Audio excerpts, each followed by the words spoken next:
আসসালামু আলাইকুম। আমি নাহিদা। কেমন আছেন সবাই? আশা করছি আল্লাহর রহমতে ভালো আছেন। আলহামদুলিল্লাহ, আমরাও ভালো আছি। আমার আরও একটি ব্লগে আপনাদের সবাইকে জানাই স্বাগত। ভোরে যদি ঘুম থেকে ওঠা যায় তাহলে কিন্তু কাজটা অনেকটা এগিয়ে থাকে এবং নিজেরও অনেকটা সময় দেওয়া যায়। তো সকাল ভোর বলতেই তো অনেকটা টাইম আগেই হয়, 4টে থেকে শুরু হয়ে যায় ফজরের নামাজ পড়ার পর। তখনভাবে হয়তো আর ঘুম আসে না চোখে, মনে হয় যে কাজ করতে থাকি তাহলে হয়তো নিজের অলসতাটাও কাটবে। আর সত্য বলতে কি, সকালে যখন কাজটা শুরু করি তখন কিন্তু ফুল এনার্জি থাকে। আর যখন ধীরে ধীরে আস্তে আস্তে বেলা বাড়তে থাকে তখন কিন্তু আস্তে আস্তে নিজের মনে হয় বল শক্তিটাও একটু কমে আসছে। তো যাই হোক, ভোরবেলা অত ভোরবেলা তো ক্যামেরাটা অন করা যায় না, তো আমি এখন থেকেই ক্যামেরাটা অন করছি। আর এখন বাজে 7:30। আর উঠেছি তো অনেকটাই আগে, তো সে কারণে এখন থেকে আমি ব্লগটা স্টার্ট করছি।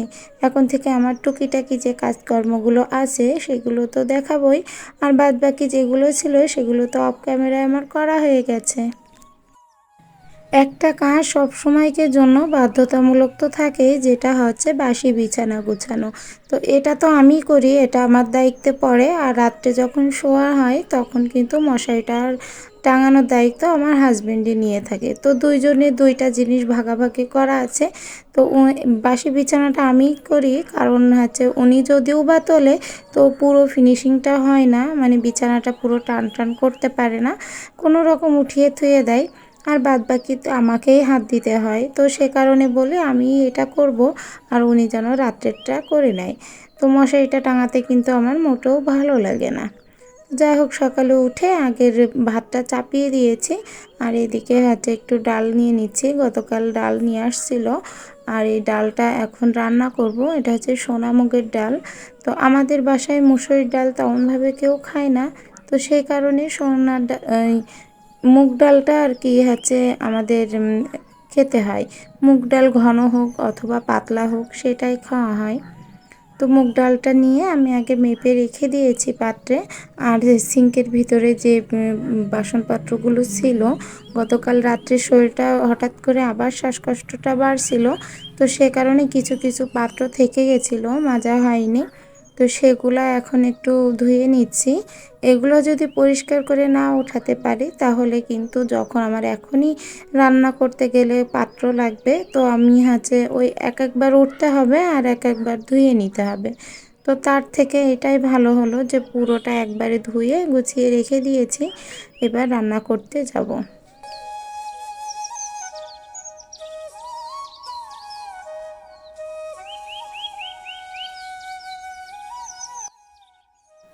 এর আগের মাসে যে ডালটা নিয়ে আসছিল সেই ডালটা খেতে কিন্তু একদমই ভালো ছিল না, আর সেটা খোলা ডাল ছিল। তো সে কারণে সেই ডালটা আমার বাসার কেউ খেতে চাইছিল না। আমি যত ভালো করে রান্না করার চেষ্টা করলেও সেটা স্বাদ তেমন একটা ভালো লাগছিল না। তো এবার আমার হাজব্যান্ডকে বললাম যে প্যাকিং ডালটাই আনতে, কেননা আমরা এটা খেয়ে অভ্যাস হয়ে গেছি। তো সে কারণে এটাই নিয়ে আসা হয়েছে। আর আজকের ডালটা কিন্তু পাতলা ডাল করব, মুগ ডাল কিন্তু পাতলা হবে। আমার হাজবেন্ড বেশ কিছুদিন ধরেই বলছে যে মাংস খেতে ইচ্ছা করছে। তো উনি আবার এমনিতেই খুব মাংস পছন্দ করে। 1 থেকে 2 দিন অথবা 3 দিন যদি এক সপ্তাহের ভিতরে 2-3 দিন গ্যাপ যায় তাহলে উনি শুরু করবে যে অনেক দিন মাংস খায়নি। তো ওনার কথা মতো গতকাল রাত্রেই বলেছিল মাংসর কথা, কিন্তু আমি এত রাত্রে বলেছিল যে অত রাত্রে যদি আমি মাংসটা ভিজিয়েও দিই তাহলে আমার রান্না করে খেতে দিতে দিতে হয়তো 12টা, 1টা, 1:30টা বাজবে। আর অতক্ষণ যদি আমরাও চেতনা থাকি, তো তাহলে আমরা যদি জেগে থাকি আর কি, তাহলে কিন্তু আমার বাচ্চা কাচ্চাগুলোও জেগে থাকবে আর ওদেরও ঘুমের ডিস্টার্ব হবে। তো সে কারণে অত রাত্রে ঝামেলাটা করতে গেলাম না, ভাবলাম আজকে সকালেই করে দিই। আর যে পানিটা ঢালছি এটা কিন্তু প্রথমে মাংসটা আমি একটু জাল করে নিয়েছিলাম লবণ হলুদ দিয়ে, আর একটু সামান্য পানি দিয়ে। তো ওই পানিটা অনেকটা পানি হয়ে গেছিলো। এটা যদি আমি কষানো পর্যন্ত পানিটা শুকাতাম তাহলে আমার অনেক লেট হয়ে যেত মাংস রান্না করতে। যেহেতু আমি একটু পানি দিছিলাম আর অনেকটা পানি ছেড়েছিল, তো সে কারণে সে পানিটা উঠিয়ে রাখছিলাম। এই তো এখন ঝোলের সময় ওই গরম পানিটাই দিয়ে দিলাম। ইন্ডাকশনটা যে বারবার মুছবো ভয়ও কিন্তু করে, যে ইন্ডাকশনটা যে বারবার আমি ভীম দিয়ে অথবা যে কোনো স্প্রে দিয়ে যে মুছবো, তো এর ভিতরে যদি একটু পানি ঢুকে যায় তাহলে এই জিনিসটা নষ্ট হয়ে যাবে। তো সে কারণে আমি 1 সপ্তাহ পর পর এটা একটু ভালো করে হচ্ছে ডিপ ক্লিন করি। আর রান্নার পরপরই তো একটু মোছা হয়ই, সেটা তো প্রতিদিনকে সাবজেক্ট, যে এটা মুছতেই হয়। আর এভাবে ডিপ ক্লিন প্রতিদিন করা হয় না, যেহেতু সপ্তাহে একদিন একটু করে সময় নিয়ে তাই এটা পরিষ্কার করি। আর রান্নাঘরের টাইলসগুলোও ওই একই সাথে পরিষ্কার করে নেওয়া হয়।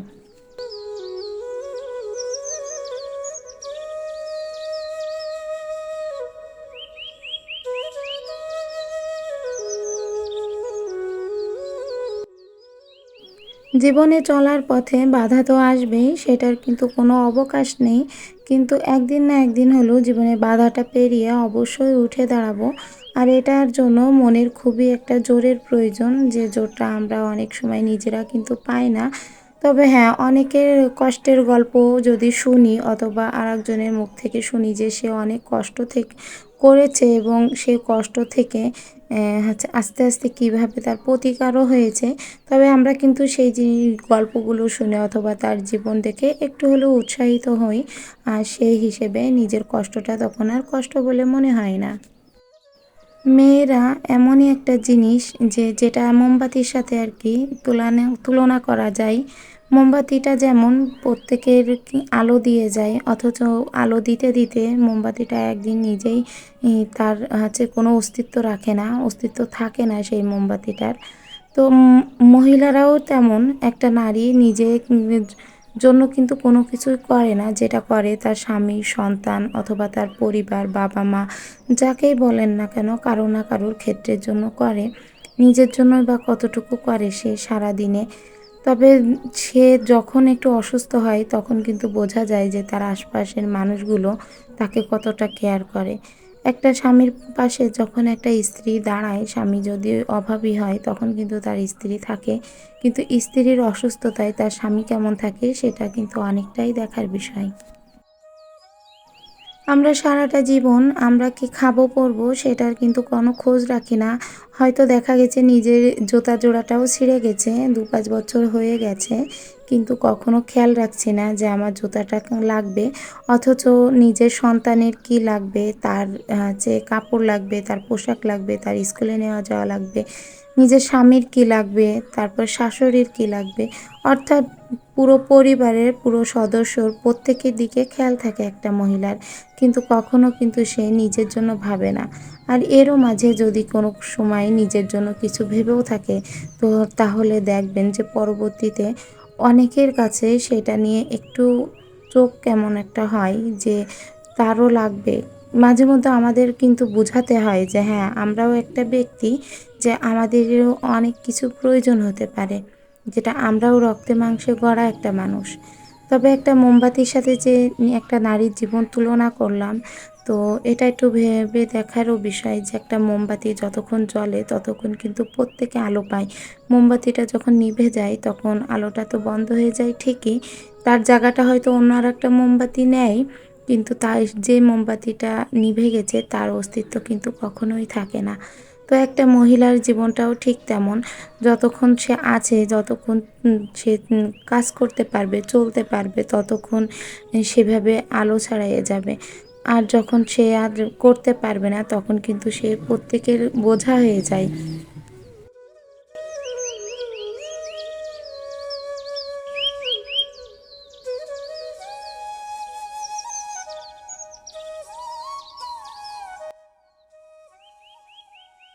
ভোরে ঘুম থেকে উঠে এমন একটা প্রতিজ্ঞা করে উঠতে হবে, যেটা আমি যতটুকু সন্তুষ্ট নিয়ে উঠবো, সেই সন্তুষ্ট নিয়ে যেন কাজটা করে এবং সেই রকম তৃপ্তি নিয়ে রাত্রে ঘুমাতে পারি। হ্যাঁ, কারণটা একটাই, যে আমরা যদি কোনো কাজ ফেলে রাখি, আমাদের মহিলাদের কিন্তু মনে হয় মাথায় চিন্তা থাকে, গতকালকে উঠে আমাকে এই কাজগুলো করতে হবে, এই কাজগুলো এখনও করা হয়নি। তবে খুব বেশি কিছু না করে যদি আমরা ভেবে রাখি যে আমি কালকে এই কাজগুলো করব আর এই কাজগুলো অন্য দিনের জন্য রাখবো, তাহলে কিন্তু আমাদের কাজটা অনেকটা সহজ হয়ে যায়। পুরো রান্নাঘর এবং ঘরের মেঝে এগুলো সব মুছে নিয়ে এবার এখানে কয়েকটা উস্তে বীজ রাখছিলাম আমি। উস্তে বলতে এগুলা কিন্তু করলার বীজ, ছোট ছোট উস্তে না। তো করলার বীজগুলো রাখেছি অনেক দিন হয়েছে, একটু ভাবছি এখন একটু বৃষ্টি হচ্ছে, মাঝে মধ্যে ঠান্ডা হচ্ছে, তো এই সময়টাই সঠিক সময় যে বীজটা লাগাই দেওয়ার। তো ছাদের দিকে যাচ্ছি, অ্যালোভেরা গাছগুলোও বেশ বড় হয়েছে, তো ওগুলা যদি আলাদা টবে না দেওয়া হয় তাহলে কিন্তু ওইগুলো বড় হচ্ছে না। তবে এই মুহূর্তে আলাদা টবে দিতেও পারছি না। আর এখানে বেগুনের বিচি দিয়েছিলাম অনেকগুলা, তো সেখান থেকে দেখছি অনেক চারা বেরিয়েছে। আর একটু বড় হলে বেগুন গাছগুলো উঠিয়ে দেব। আর এটা হচ্ছে কিন্তু সেই সাদা বেগুন যেটা 12 মাস হয়, আর এতে কোনো সার ওষুধ বিষ কোনো কিছুই কিন্তু দেওয়া লাগে না। আর এই যে ছোট গামলাটায়, এই গামলাটায় আমি মাটি রেখে দিয়েছিলাম অনেক দিনের, একটু সারও আছে। তো এখানে মাটিটা একটু ঝুড়ো করে নিচ্ছি, ঝুড়ো করে নেওয়ার পর বিচিগুলো একটু দিয়ে দেব। বিচিগুলো সারিয়ে সারিয়ে দিয়ে দেব, ভিতরের দিকে একটু দেবো আর কি। দিয়ে তারপরে উপর দিয়ে মাটিটা একটু ঢেকে দিব। দেখা যাক যদি চারাটা বের হয় তাহলে শীতকাল আসার আগেই হয়তো ফলনটা ধরতে পারে। আমার ভিডিওটা যারা এত ধৈর্য ধরে নিজেদের মূল্যবান সময়টুকু দিয়ে দেখছেন, তো তাদেরকে অসংখ্য ধন্যবাদ জানাই। আর যারা নতুন ভিউয়ার্সরা আসছেন তাদেরকে অবশ্যই একটা অনুরোধ করব, যদি আমার ভিডিওটি একটু হলেও ভালো লেগে থাকে তাহলে প্লিজ একটা লাইক দিতে ভুলবেন না। আর যদি চান আপনাদের এই বোনটি একটু হলেও ইউটিউবে জায়গা করে নিক, তাহলে চ্যানেলটিকে সাবস্ক্রাইব করতে পারেন। আর এই তো আমার পেঁপে গাছ, আজকে পেঁপে গাছটা পুরোটা সেটে দিয়েছি, চারপাশে যে ডালপালাগুলো হয়েছিল। আর দেখুন এটা কিন্তু পাখির জন্য রেখে দিয়েছি, যে পাখিতে আসে আর এই পেঁপেগুলো কিন্তু খুব মজা করে খায় ওরা। তো মাঝে মধ্যে দেখা যায় যে আমার ছাদে অনেকগুলো পাখি আসছে। আর এই তো প্রচুর পেঁপে ধরেছে, তো এই পেঁপেগুলা পাকলে কিন্তু খাওয়া যায় না, ভিতরটা কেমন যেন নষ্ট হয়ে যায়। তো কাঁচাই খেতে হয়, হয় রান্না করে নয়তো ভাজি করে, যাই হোক কাঁচাই খেতে হয়। আর এই যে বৃষ্টিতে ছাদের উপরে অবস্থাও খারাপ, ছ্যাদলা হয়ে গেছে, তাই আজ আর কিছু করব না, দেখা যাক কবে একটু করতে পারি। নিজের শরীরটা যেদিন একটু ভালো দেখব সেই দিন ছাদটা একটু পরিষ্কার করতে আসব। আর সিঁড়িটা তো ঢাকার জন্য খুব চেষ্টা করছি, দেখা যাক কবে ঢাকতে পারি। আর আমার হাজবেন্ডের কিছু বাদাম নিয়ে আসছিল। আসলে প্রতিদিনের আমাদের কিছু না কিছু পুষ্টি তো থেকেই যায়, যেগুলো আমরা পাই না। তো সব সময় যে ডিম মাংস মাছ এগুলো খাওয়া হয় সেরকমটা তো নয়।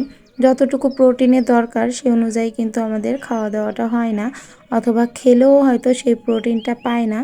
তো এই যে কাজু বাদাম তারপরে কাঠবাদাম বাদাম এগুলো কিন্তু প্রচুর পরিমাণে ভিটামিন থাকে। তো এই বাদামগুলো খাওয়া কিন্তু শরীরের পক্ষে ভীষণ উপকারী। তো সেক্ষেত্রে এগুলো একটু আনছে, কম সম করেই আনা, যেহেতু নিজেদের সামর্থ্য বুঝে তাই জিনিস কেনা হয়। তো সেই অনুযায়ী করে যে অল্প অল্প করে কিছু টাকার বাদাম কিনে নিয়ে আসছে। তো সেগুলো আমি একটু করে কৌটায় ভরছি, আর বলছি যে এতটুকু করে কৌটায় ভরে রাখছি। তবে কিন্তু আমার কখনোই আফসোস হয় না যে আমি বড় বড় এক এক কৌটা ভরিনি, কিংবা আমার অনেক নাই। আল্লাহ আমাকে যা দিয়েছে আমি তাতেই আলহামদুলিল্লাহ। হয়তো আমার যেটা আছে সেটা আরও অনেকের নাই, সেটা তাদের স্বপ্ন মাত্র, হয়তো এখনও পর্যন্ত তারা এই পর্যায়ে আসতে পারেনি। তবে অন্য কারোর দিকে দেখে আমার কিন্তু কখনোই আফসোস হয় না। আলহামদুলিল্লাহ আমি ভালো আছি, আমার যাই আছে আমার যতটুকুই আছে আমি ভালো আছি।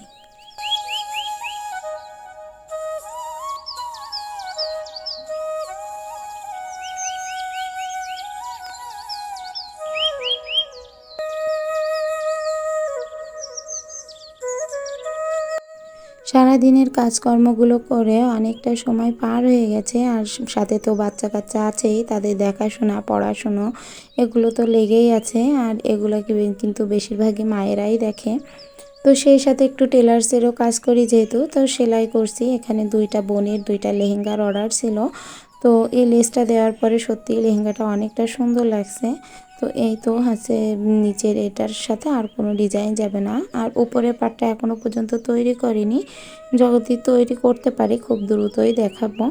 আর যদি নিয়ে চলে যায় কাস্টমার তাহলে তো দেখাতে পারবো না। তবে লেহেঙ্গাটা খুবই সুন্দর হবে এবং উপরের পাটটাও অনেকটাই সুন্দর হবে, বোঝা যাচ্ছে। আর এটা কিন্তু পুজোর কালেকশন, পুজোও খুব দ্রুত কাছাকাছি চলে আসছে। তো আমার আজকের ভিডিওটা এই পর্যায়ে আমি শেষ করছি। দেখা হবে পরবর্তী কোনো ভিডিওতে। ততদিন ভালো থাকবেন, সুস্থ থাকবেন। আল্লাহ হাফেজ।